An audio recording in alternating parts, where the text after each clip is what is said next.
Chers compatriotes, bonjour, c'est moi Bruno Katumpa, je vous parle de l'Afrique du Sud. J'ai pris l'habitude de m'adresser à vous sur les questions qui concernent notre pays. Il y a des enjeux vraiment sérieux, si pas graves, actuellement dans notre pays. Nous observons du côté de ceux qui sont au pouvoir, c'est-à-dire la majorité, le régime de Kabila,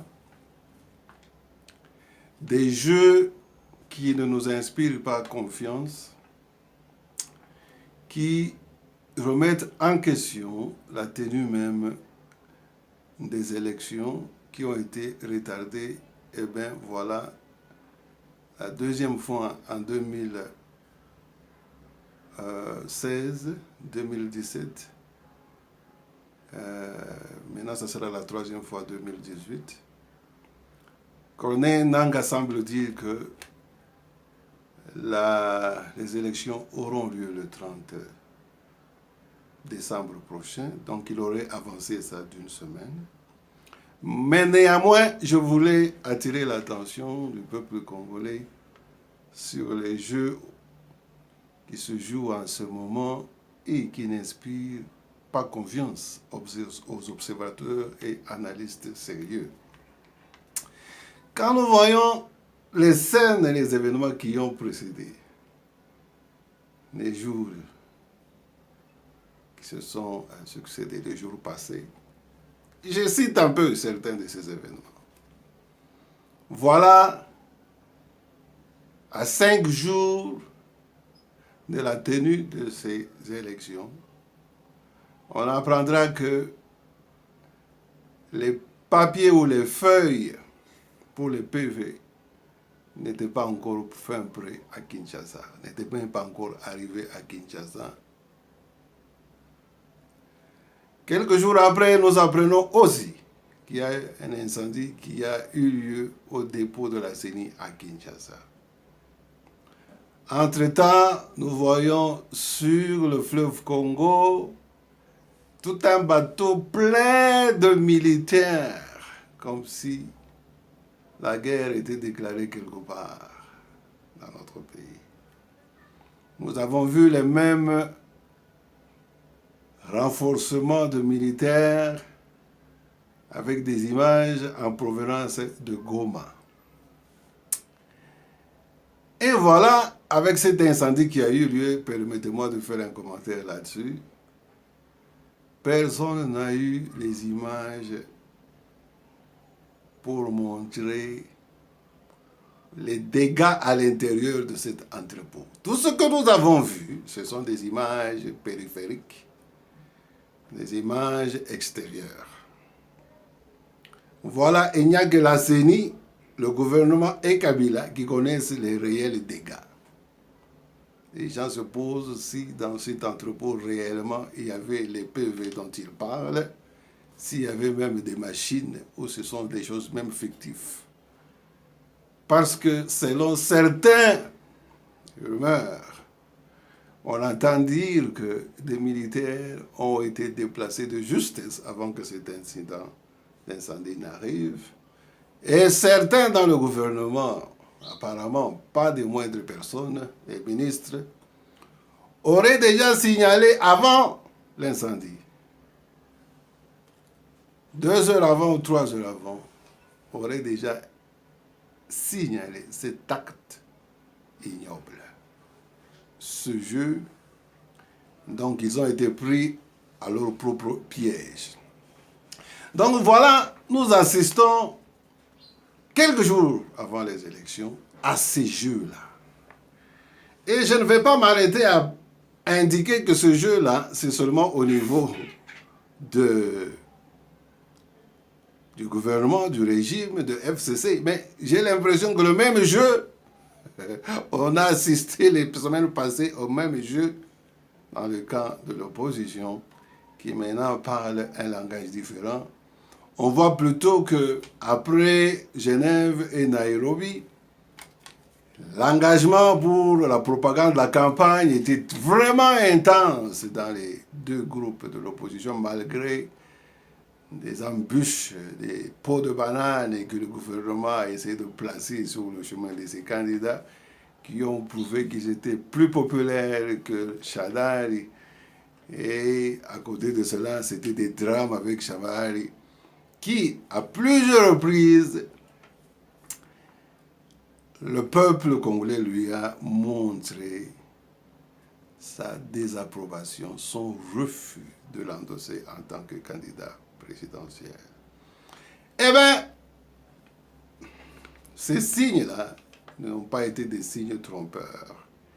Est-ce que tous ces jeux en dernière minute avec la mouvance, avec Kabila, parce que selon ce qu'on apprend, cet incendie, à part le fait que personne n'a eu accès à la salle, il y a le fait que des militaires et même ceux qui étaient en garde à cet entrepôt ont été déplacés juste quelques heures avant. Donc voilà, pour tout le monde, pour des gens vraiment avertis, c'est clair que le gouvernement n'a pas été à l'aise pour aller à ces élections. La question que nous nous posons, parce que même dans l'opposition, on a constaté qu'il y a eu ce changement de langage qui nous porte à croire que c'est le même jeu aussi qui se fait du côté de l'opposition. Donc nous posons la question. Aujourd'hui, après le retardement, n'est-ce pas, de l'élection, le constat, l'opposition ne s'est pas demandé à la population de manifester pour démontrer leur mécontentement. Certains parmi nous ont souhaité que ça soit le cas demain le 23, parce que même si ce n'est pas un soulèvement populaire, même au moins manifester un mécontentement, une désapprobation avec l'incompétence de la CENI qui déjà, après 7 ans, n'a pas été capable d'organiser ces élections. De toute façon, cela ne trompe personne. On peut constater clairement que Kabila, comme il avait toujours parlé de budget, oh non, mais les élections, ce n'est pas ça qui compte, l'argent, on peut investir ça pour le développement du pays, alors que ce monsieur et beaucoup de ses collègues dans le gouvernement, ils se sont énormément enrichis. Il y a des bâtiments qui se construisent à Kinshasa là-bas, pour ceux qui ont les yeux ouverts et voir les projets de 5 chantiers. S'ils l'avaient même élaboré, c'était parce qu'ils avaient un certain budget. Nous ne savons pas où cet argent est parti. Parce qu'on ne peut pas faire un budget, on ne peut pas faire un projet sans avoir, n'est-ce pas, voté un budget. Bon, alors, je disais que, voilà, nous sommes là, le 22, demain c'est le 23, la CENI Nanga a renvoyé les élections. Dans le camp de l'opposition, nous entendons les uns et les autres dire, bon, ok, ils acceptent. Mais ce qui m'écoeure, ce qui me trouble un peu, c'est que nous constatons que cette opposition n'est pas en bonne position. Elle est mal à l'aise pour lancer un signe clair au gouvernement et à Nanga que cet acte est inacceptable, intolérable, qu'il refuse d'accepter ce jeu-là. La question qu'on se pose, je disais, est-ce que l'opposition est en train de jouer le même jeu? Ou plutôt l'opposition se trouve paralysée, il est pris même à son propre piège. Parce qu'au lieu de voir les enjeux devant l'opposition, j'ai l'impression que les gens s'observent les uns et les autres pour voir qui de l'autre branche de l'opposition peut tomber dans le piège et amener à un autre débat ou à une autre tournure qui va satisfaire des attentes cachées et secrètes de certains membres de l'opposition. Parce que l'opposition qui ne réussit pas, même en dernière minute, à se rendre compte que seul dans l'unité, ils pouvaient vraiment avoir toute la chance de leur côté de persuader, n'est-ce pas, et la communauté internationale, de persuader même l'opinion locale que Chodari est exclu de toute possibilité de réussir ou de gagner cette élection. L'opposition ne voit pas les choses de cette façon-là. C'est-à-dire, même ici en dernière minute, c'est seulement un côté de l'opposition qui parle de la probable possibilité de ramener les autres et de parler d'un langage commun. Même ce jour-là, aujourd'hui, le 22, avec ce renvoi des élections, ils ne peuvent même pas parler un même langage, même se mettre d'accord et faire une déclaration commune sur leur désapprobation. Eh bien, chers frères, c'est une situation inquiétante. Cela interpelle les Congolais sur la nature de l'élite politique, leur mentalité, leur caractère, qui, n'est-ce pas, ne donne pas confiance pour l'avenir. Vous savez, les gens ont parlé, bon, soulèvement populaire. En voir en réalité, oh, mais on ne peut pas faire un soulèvement populaire comme ça sans se préparer dans un pays vaste comme le Congo. Ou si vous vous lancez dans une telle aventure, on l'a vu en 2011, en 2006, comment Kabila a utilisé la force, tué les gens en 2015, en 2016, avec la marche des chrétiens, les Rossi, les Kapanga, tous ces gens-là ont été tirés à bout portant. Vous savez, si on parle de soulèvement populaire, c'est bien de chanter ça, mais on ne peut pas avoir dans un pays aussi grand comme le Congo un soulèvement populaire s'il n'y a pas une préparation vraiment adéquate, un soutien et un plan B. Je me pose la question, qui des deux, entre la Mouka et Katch, a ce plan-là? J'ai l'impression que peut-être la Mouka, parce que quand on voit comment les dollars circulent dans la Mouka et comment ils ont joué avec cette histoire de Genève, et on peut voir qu'ils étaient aussi vraiment instrumentaux dans cette histoire de Genvar. J'ose croire que peut-être la Mouka avait cet agenda-là de pousser loin et d'avoir des partenaires qui peuvent intervenir. Parce que le soulèvement populaire, s'il n'y a pas un partenaire dans la région et sur le plan international, dans un pays qui a 9 voisins comme le Congo, eh bien, c'est une aventure qui peut mal finir. Si le Rwanda ou l'Ouganda s'était aventuré chez nous, c'est parce qu'il y avait le feu vert de SADC, le feu vert de l'Europe avec la Belgique, la France, le feu vert des États-Unis. Mes chers frères, je ne vais pas être très long aujourd'hui. Je voulais juste faire cet élément pour parler un peu de la situation telle qu'elle se présente aujourd'hui. Après l'annonce, n'est-ce pas, de renvoi des élections pour le 30 décembre par Nanga. Alors, vraiment, j'interpelle le peuple congolais à bien observer les jours qui viennent parce qu'on ne sait pas ce qui se trame ou ce qui est en train d'être, n'est-ce pas, comploté ou je ne sais pas qui est en train d'être tramé dans cette classe politique congolaise. Une semaine, c'est beaucoup dans la politique. Le 30, certains disent que Kabila a voulu pousser d'une semaine, c'est pourquoi on a brûlé le dépôt de la CENI. Même il y a un avion qui revenait de Chikapa, après avoir déposé, n'est-ce pas, des feuilles de PV, cet avion est tombé brûlé. Certains même disent que cet avion aurait reçu des balles au-dessus de Kingakati. Voilà les jeux au Congo. Nous sommes dans une période dangereuse où n'importe quoi peut arriver. Donc, une semaine de retardement pour cette élection, cette semaine est capitale. Parce que je disais ici que certains croient que comme Nikki Haley, officiellement, elle cesse ses fonctions. Donc Nikki Haley, la secrétaire là, qui est chargée, donc qui représente les États-Unis, n'est-ce pas, aux Nations Unies, comme ses fonctions prennent fin le 29, et comme elle a été vraiment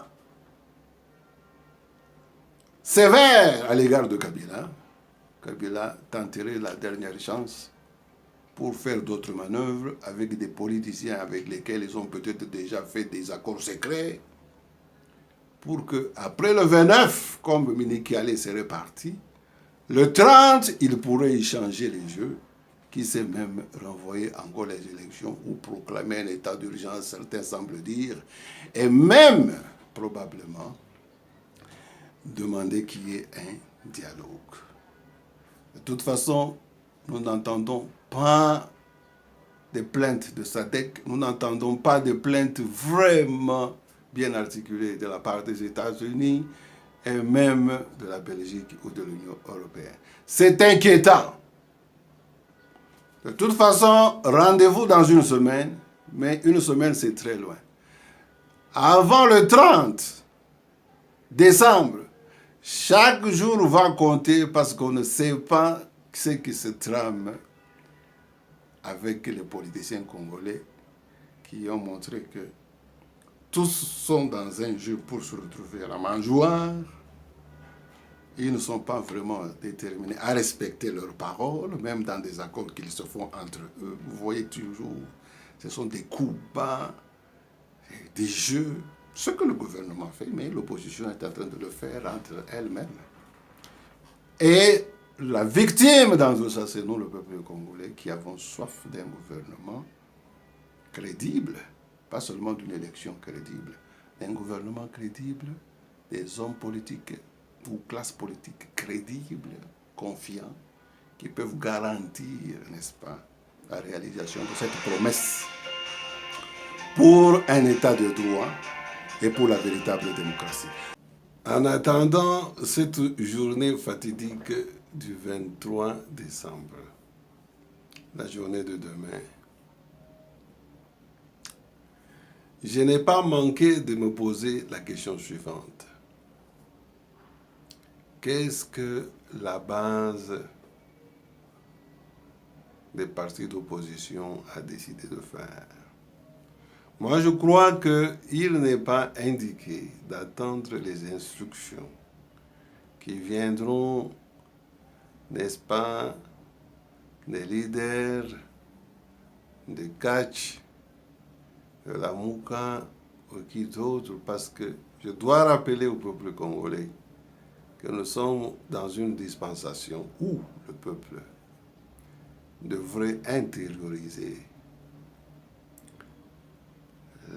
les dires de notre leader charismatique. Je pense qu'il est grand temps que le peuple congolais puisse se prendre en charge demain. Et pour cela, je disais, nous avons besoin que la base puisse montrer demain de quoi elle est capable, parce que ne fût-ce que manifester le mécontentement, la désapprobation, lancerait un message clair à la communauté internationale, un message clair à notre région, la SADC, qui veulent voir que le peuple congolais en a marre de Kabila et n'accepte pas ces dernières manœuvres avec Corneille Nangaa pour pouvoir, n'est-ce pas, jouer avec les élections. N'en déplaise à Mme Bensouda, j'ai entendu dire qu'elle mettait en garde contre tout dérapage durant ce processus électoral. J'ose bien croire que Mme Bensouda n'était pas en train de lancer ce message vers les paisibles citoyens congolais qui ont le droit de protester contre, n'est-ce pas, une violation grave à notre droit aux élections libres, démocratiques et inclusives. Que le peuple congolais puisse demain manifester de manière paisible. Ne rien faire demain, pour moi, serait manquer une opportunité importante de montrer une fois de plus que le peuple congolais est déterminé à avoir un changement définitif avec le départ de Kabila par ces élections. Eh bien, chers compatriotes, que Dieu puisse protéger le peuple congolais et les bases qui demain se prendront en charge. Je vous remercie.